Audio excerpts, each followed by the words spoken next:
नमस्कार दोस्तों। Spirit of imbibe YouTube channel पर आपका बहुत स्वागत है। हम आपके सामने लेकर हाजिर हैं प्रेमचंद स्पेशल सीरीज में एक नई कहानी जिसका नाम है भूत। आइए शुरू करते हैं। मुरादाबाद के पंडित सीतानाथ चौबे गत 30 वर्षों से वहाँ के वकीलों के नेता हैं। उनके पिता उन्हें बाल्यावस्था में ही छोड़कर परलोक सिधारे थे। घर में कोई संपत्ति न थी। माता ने बड़े बड़े कष्ट झेलकर उन्हें पाला और पढ़ाया।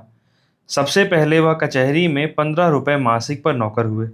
फिर वकालत की परीक्षा दी, पास हो गए। प्रतिभा थी, 2 ही 4 वर्षों में वकालत चमक उठी। जब माता का स्वर्गवास हुआ तब पुत्र का शुमार जिले के गणमान्य व्यक्तियों में हो गया था। उनकी आमदनी 1,000 रुपये महीने से कम न थी। एक विशाल भवन बनवा लिया था, कुछ जमींदारी ले ली थी, कुछ रुपए बैंक में रख दिए थे और कुछ लेन देन में लगा दिए। इस समृद्धि पर 4 पुत्रों का होना उनके भाग्य को आदर्श बनाए हुए था। चारों लड़के भिन्न भिन्न दर्जों में पढ़ते थे, मगर यह कहना कि सारी विभूति चौबे जी के अनवरत परिश्रम का फल थी, उनकी पत्नी मंगला देवी के साथ अन्याय करना है। मंगला बड़ी सरल, गृह कार्य में कुशल और पैसे का काम धेले में चलाने वाली स्त्री थी। जब तक अपना घर न बन गया, उसने 3 रुपए महीने से अधिक का मकान किराए पर नहीं लिया और रसोई के लिए मिसराइन तो उसने अब तक न रखी थी। उसे अगर कोई व्यसन था तो गहनों का, और चौबे जी को भी अगर कोई व्यसन था तो स्त्री को गहने पहनाने का। वह सच्चे पत्नी परायण मनुष्य थे। साधारणतः महफिलों में वेश्याओं से हंसी मजाक कर लेना उतना बुरा नहीं समझा जाता, पर पंडित जी अपने जीवन में कभी नाच गाने की महफिल में गए ही नहीं। 5 बजे तड़के से लेकर 12 बजे रात तक उनका व्यसन मनोरंजन, पढ़ना लिखना, अनुशीलन, जो कुछ था कानून था। न उन्हें राजनीति से प्रेम था, न जाति सेवा से। ये सभी काम उन्हें व्यर्थ से जान पड़ते थे। उनके विचार में अगर कोई काम करने लायक था तो बस कचहरी जाना, बहस करना, रुपए जमा करना और भोजन करके सो जाना। जैसे वेदांती को ब्रह्म के अतिरिक्त जगत मिथ्या जान पड़ता है, वैसे ही चौबे जी को कानून के सिवा सारा संसार मिथ्या प्रतीत होता था। सब माया थी, एक कानून ही सत्य था। चौबे जी के मुखचंद्र में केवल एक कला की कमी थी, उनके कोई कन्या न थी। पहलौठी कन्या के बाद फिर कन्या हुई ही नहीं और न अब होने की आशा ही थी। स्त्री और पुरुष दोनों उस कन्या को याद करके रोया करते थे। लड़कियां बचपन में लड़कों से ज़्यादा चोंचलें करती हैं। उन चोंचलों के लिए दोनों प्राणी विकल रहते। माँ सोचती लड़की होती तो उसके लिए गहने बनवाती, उसके बाल गूंथती। लड़की पैजनियाँ पहने ठुमक ठुमक आंगन में चलती तो कितना आनंद आता। चौबे सोचते कन्यादान के बिना मोक्ष कैसे होगा। कन्यादान महादान है, उसने यह दान न दिया, उसका जन्म ही व्यर्थ गया। आखिर यह लालसा इतनी प्रबल हुई कि मंगला ने अपनी छोटी बहन को बुलाकर कन्या की भांति पालने का निश्चय किया। उसके माँ बाप निर्धन थे, राजी हो गए। यह बालिका मंगला की सौतेली माँ की कन्या थी, बड़ी सुंदर और बड़ी चंचल थी। नाम था बिन्नी। चौबे जी का घर उसके आने से खिल उठा। 2-4 ही दिनों में लड़की अपने माँ बाप को भूल गई। उसकी उम्र तो केवल 4 वर्ष की थी, पर उसे खेलने की अपेक्षा कुछ काम करना अच्छा न लगता था। मंगला रसोई बनाने जाती तो बिन्नी भी उसके पीछे पीछे जाती। उससे आटा गुथाने के लिए झगड़ा करती। तरकारी काटने में उसे बड़ा मज़ा आता था। जब तक वकील साहब घर पर रहते तब तक वह उसके साथ दीवान खाने में बैठी रहती। कभी किताब उलटती, कभी दवात कलम से खेलती। चौबे जी मुस्कुराकर कहते, बेटी मार खाओगी। बिन्नी कहती, तुम मार खाओगे, मैं तुम्हारे कान काट लूंगी, जूजू को बुलाकर पकड़वा दूंगी। इस पर दीवान खाने में खूब कह कहे उड़ते। वकील साहब कभी इतने बाल वत्सल न थे। जब बाहर से आते तो कुछ न कुछ सौगात बिन्नी के वास्ते जरूर लाते और घर में कदम रखते ही पुकारते, बिन्नी बेटी चलो। बिन्नी दौड़ती हुई आकर उनकी गोद में बैठ जाती। मंगला एक दिन बिन्नी को लिए बैठी हुई थी। इतने में पंडित जी आ गए। बिन्नी दौड़कर उनकी गोद में जा बैठी। पंडित जी ने पूछा, तू किसकी बेटी है? बिन्नी, न बताऊंगी। मंगला, कह दे बेटा, जीजी की बेटी हूँ। तू मेरी बेटी है बिन्नी की इनकी? बिन्नी, न बताऊंगी। पंडित, अच्छा हम लोग आंखें बंद किए बैठे हैं, बिन्नी जिसकी बेटी होगी उसकी गोद में बैठ जाएगी। बिन्नी उठी और फिर चौबे जी की गोद में बैठ गई। पंडित, मेरी बेटी है, मेरी बेटी है, अब न कहना कि मेरी बेटी है। मंगला, अच्छा जाओ बिन्नी, अब तुम्हें मिठाई न दूंगी, गुड़िया भी न मंगा दूंगी। बिन्नी, भैया जी मंगवा देंगे, तुम्हें न दूंगी। वकील साहब ने हंसकर बिन्नी को छाती से लगा लिया और गोद में लिए हुए बाहर चले गए। वह अपने इष्ट मित्रों को भी इस बाल क्रीड़ा का रसास्वादन कराना चाहते थे। आज से जो कोई बिन्नी से पूछता कि तू किसकी बेटी है, तो बिन्नी चट से कह देती, भैया की। एक बार बिन्नी का बाप आकर उसे अपने साथ ले गया। बिन्नी ने रो रो कर दुनिया सिर पर उठा ली। इधर चौबे जी को भी दिन काटना मुश्किल हो गया। एक महीना भी न गुजरने पाया था कि वह फिर ससुराल गए और बिन्नी को लिवा लाए। बिन्नी अपने माता और पिता को भूल गई। वह चौबे जी को अपना बाप और मंगला को अपनी माँ समझने लगी। जिन्होंने उसे जन्म दिया था वे अब गैर हो गए। बहुत साल गुजर गए। वकील साहब के बेटों के विवाह हुए। उनमें से दो अपने बाल बच्चों को लेकर अन्य जिलों में वकालत करने चले गए। दो कॉलेज में पढ़ते थे। बिन्नी भी कली से फूल हुई। ऐसी रूप गुणशील वाली बालिका बिरादरी में और न थी। पढ़ने लिखने में चतुर, घर में काम धंधों में कुशल, बूटे कसीदे और सीने फिरोने में दक्ष, पाक कला में निपुण, मधुर भाषणी, लज्जाशील, अनुपम रूप की राशि। अंधेरे घर में उसके सौंदर्य की दिव्य ज्योति से उजाला होता था। उषा की लालिमा में, ज्योत्सना की मनोहर छटा में, खिले हुए गुलाब के ऊपर सूर्य की किरणों में चमकते हुए तुषार बिंदु में भी वह प्राणप्रद सुषमा और वह शोभा न थी। श्वेत हेम मुकुटधारी पर्वत में भी वह शीतलता न थी जो बिन्नी अर्थात विंध्येश्वरी के विशाल नेत्रों में थी। चौबे जी ने बिन्नी के लिए सुयोग्य वर खोजना शुरू किया। लड़कों की शादियों में दिल का अरमान निकाल चुके थे। अब कन्या के विवाह में हौसले पूरा करना चाहते थे। धन लुटाकर कीर्ति पा चुके थे। अब दान दहेज में नाम कमाने की लालसा थी। बेटे का विवाह कर लेना आसान है, पर कन्या के विवाह में आबरू निबाह ले जाना कठिन है। नौका पर सभी यात्रा करते हैं, जो तैर कर नदी पार करे वही प्रशंसा का अधिकारी है। धन की कमी न थी। अच्छा घर और सुयोग्य वर भी मिल गया। जन्म पत्र मिल गए, बनावट बन गया, फलदान और तिलक की रस्में भी अदा कर दी गईं। पर हाय रे दुर्दैव, कहाँ तो विवाह की तैयारी हो रही थी। द्वार पर दर्जी, सुनार, हलवाई सब अपना अपना काम कर रहे थे। कहाँ निर्दयी विधाता ने और ही लीला रच दी। विवाह के एक सप्ताह पहले मंगला अनायास बीमार पड़ी। 3 ही दिन में अपने सारे अरमान लिए हुए परलोक सिधार गई। संध्या हो गई थी। मंगला चारपाई पर पड़ी हुई थी।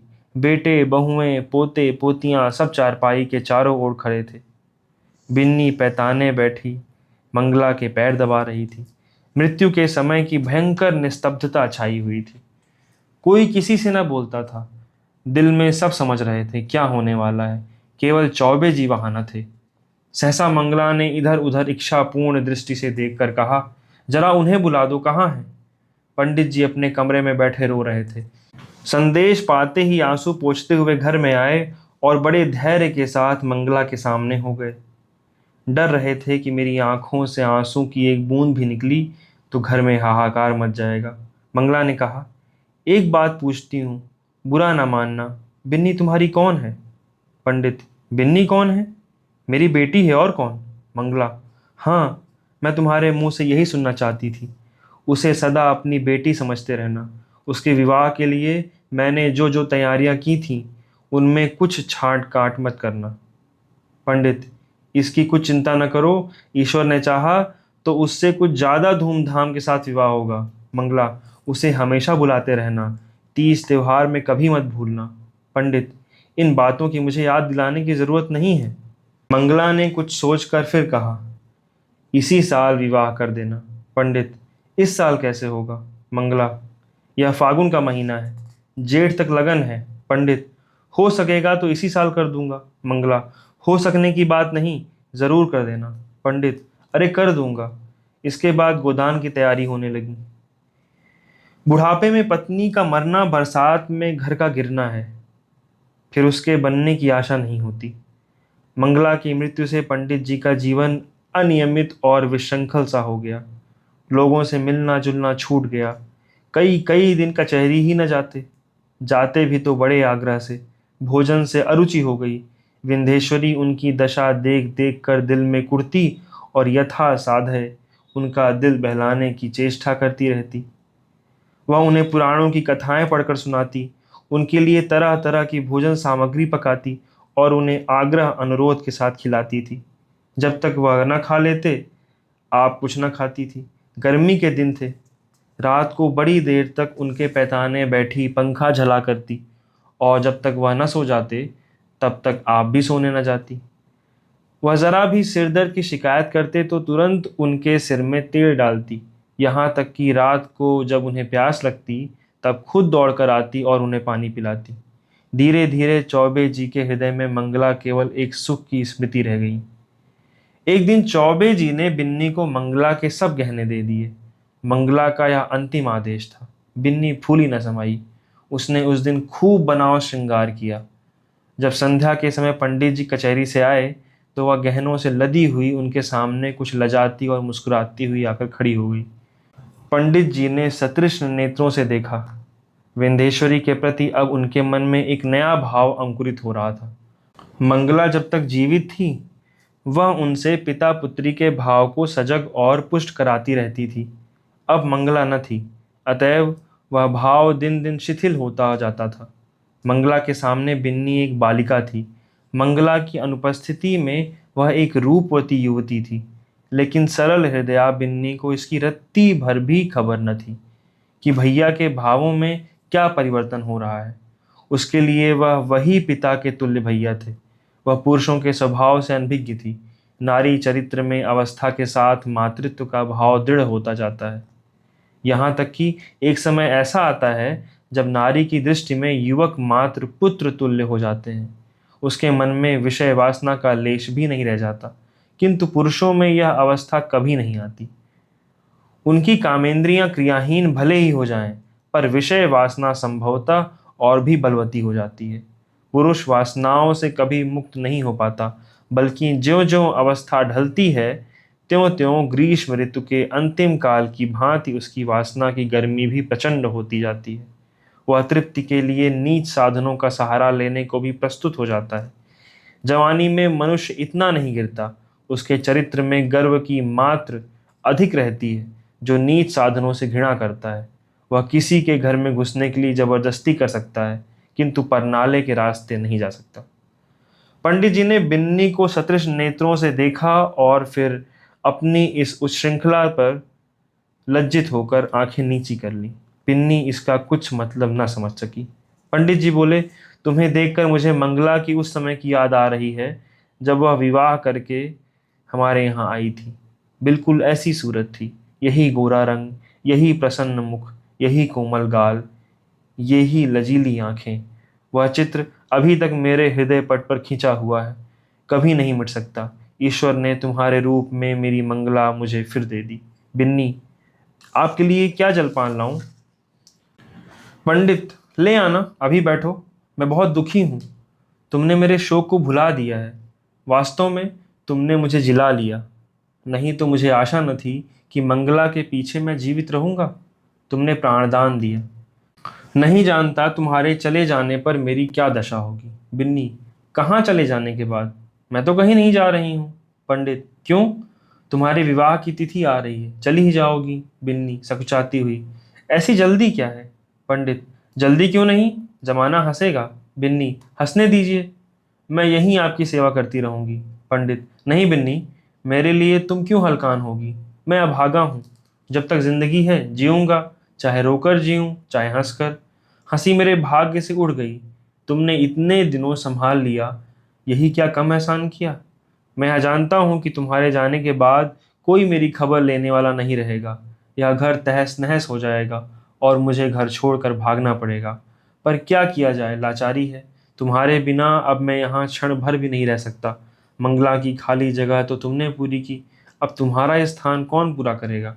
बिन्नी, क्या इस साल रुक नहीं सकता? मैं इस दशा में आपको छोड़कर न जाऊंगी।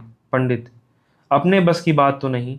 वे लोग आग्रह करेंगे तो मजबूर होकर करना ही पड़ेगा। बिन्नी, बहुत जल्दी मचाएं तो आप कह दीजिएगा, अब नहीं करेंगे। उन लोगों के जी में जो चाहे आए करें, यहाँ कोई उनका दबैला बैठा हुआ है। पंडित, वे लोग अभी से आग्रह कर रहे हैं। बिन्नी, आप फटकार क्यों नहीं देते? पंडित, करना तो है ही, फिर विलंब क्यों करूं? यह दुख और वियोग तो एक दिन होना ही है, अपनी विपत्ति का भार तुम्हारे सिर क्यों रखूं? बिन्नी, दुख सुख में काम ना आऊंगी तो और किस दिन काम आऊंगी? पंडित जी के मन में कई दिनों तक घोर संग्राम होता रहा। वह अब बिन्नी को पिता की दृष्टि से न देख सकते थे। बिन्नी अब मंगला की बहन और उनकी साली थी। जमाना हंसेगा तो हंसे, जिंदगी तो आनंद से गुजरेगी। उनकी भावनाएं कभी इतनी उल्लासमयी न थीं। उन्हें अपने अंगों में फिर जवानी की स्फूर्ति का अनुभव हो रहा था। वह सोचते, बिन्नी को मैं अपनी पुत्री समझता था, पर वह मेरी पुत्री है तो नहीं। इस तरह समझने से क्या होता है? कौन जाने, ईश्वर को यही मंजूर हो। नहीं तो बिन्नी यहाँ आती ही क्यों? उसने इसी बहाने से यह संयोग निश्चित कर दिया होगा। उसकी लीला तो अपरंपार है। पंडित जी ने वर के पिता को सूचना दे दी कि कुछ विशेष कारणों से इस साल विवाह नहीं हो सकता। विंध्येश्वरी को अभी तक कुछ खबर न थी मेरे लिए क्या क्या षड्यंत्र रचे जा रहे हैं। वह खुश थी कि मैं भैया जी की सेवा कर रही हूँ और भैया जी मुझसे प्रसन्न हैं।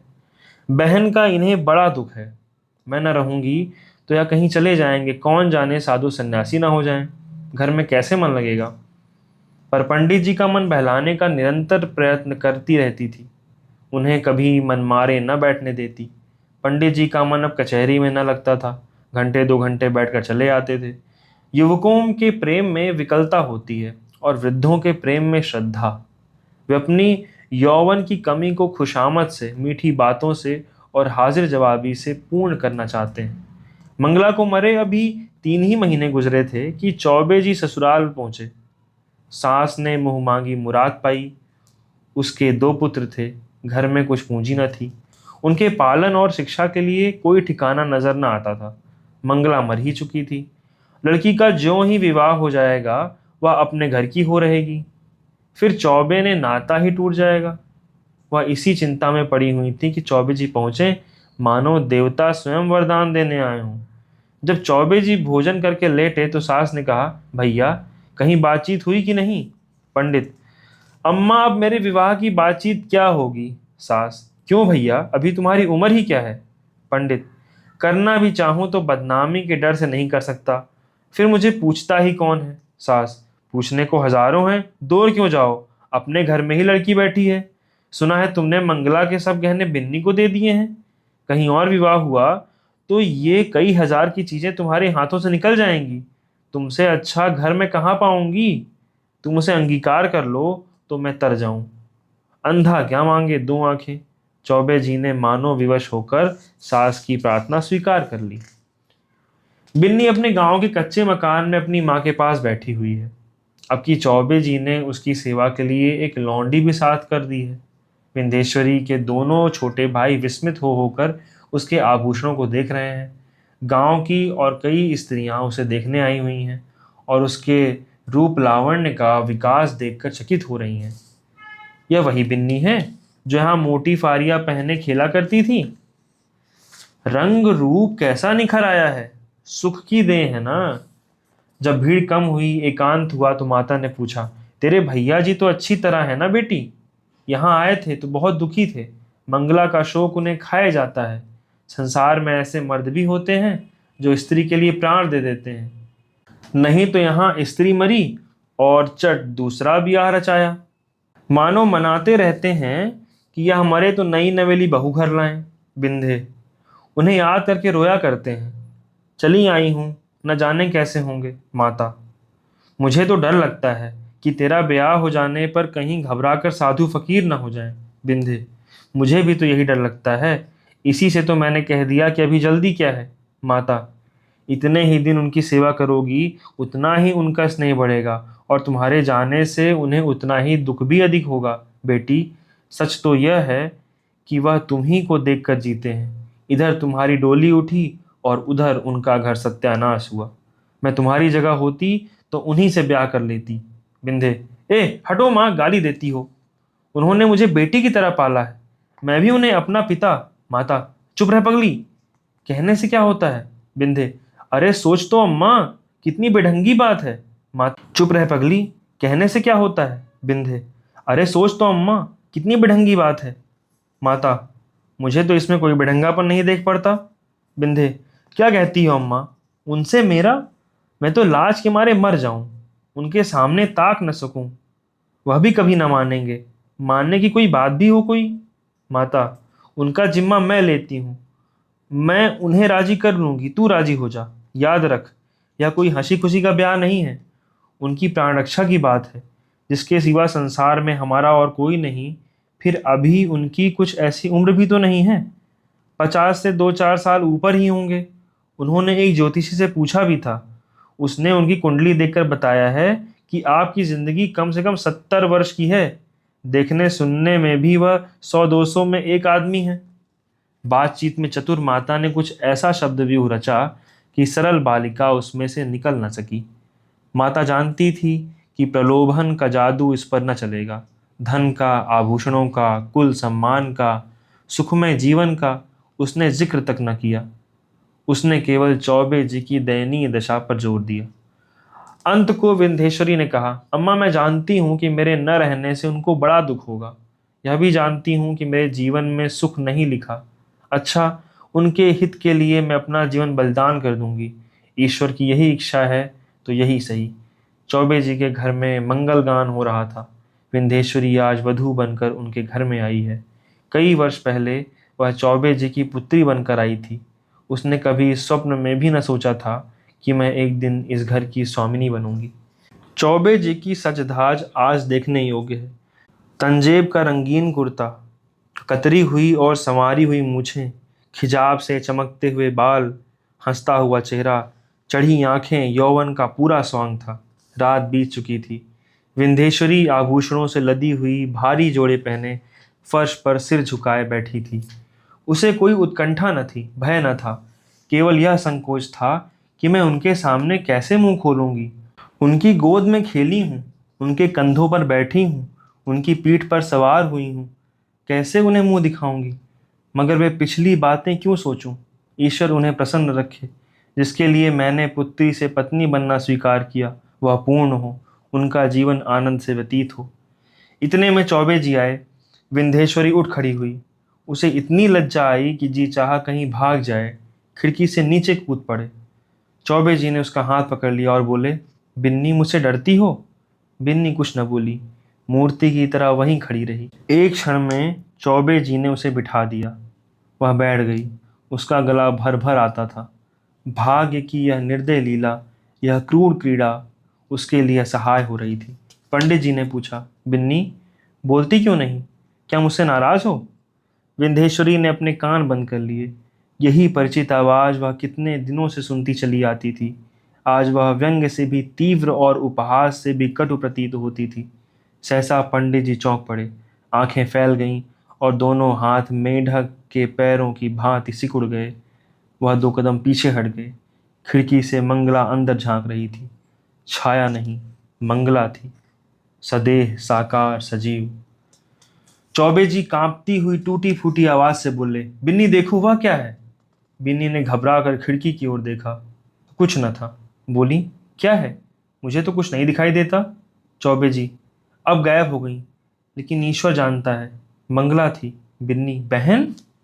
चौबे जी, हाँ हाँ वही, खिड़की से अंदर झांक रही थी। मेरे तो रोए खड़े हो गए।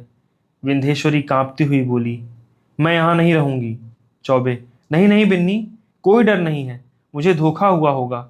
बात यह है कि वह घर में रहती थी, यहीं सोती थी, इसी से कदाचित मेरी भावना ने उसकी मूर्ति लाकर खड़ी कर दी। कोई बात नहीं है। आज का दिन कितना मंगलमय है कि मेरी बिन्नी यथार्थ में मेरी ही हो गई। यह कहते कहते चौबे जी फिर चौंके। फिर वही मूर्ति खिड़की से झांक रही थी। मूर्ति नहीं, सदेह सजीव साकार मंगला। अब कि उसकी आंखों में क्रोध न था, तिरस्कार न था, उसमें हास्य भरा हुआ था। मानो वह इस दृश्य में हंस रही है, मानो उसके सामने कोई अभिनय हो रहा है। चौबे जी ने कांपते हुए कहा, बिन्नी बिन्नी।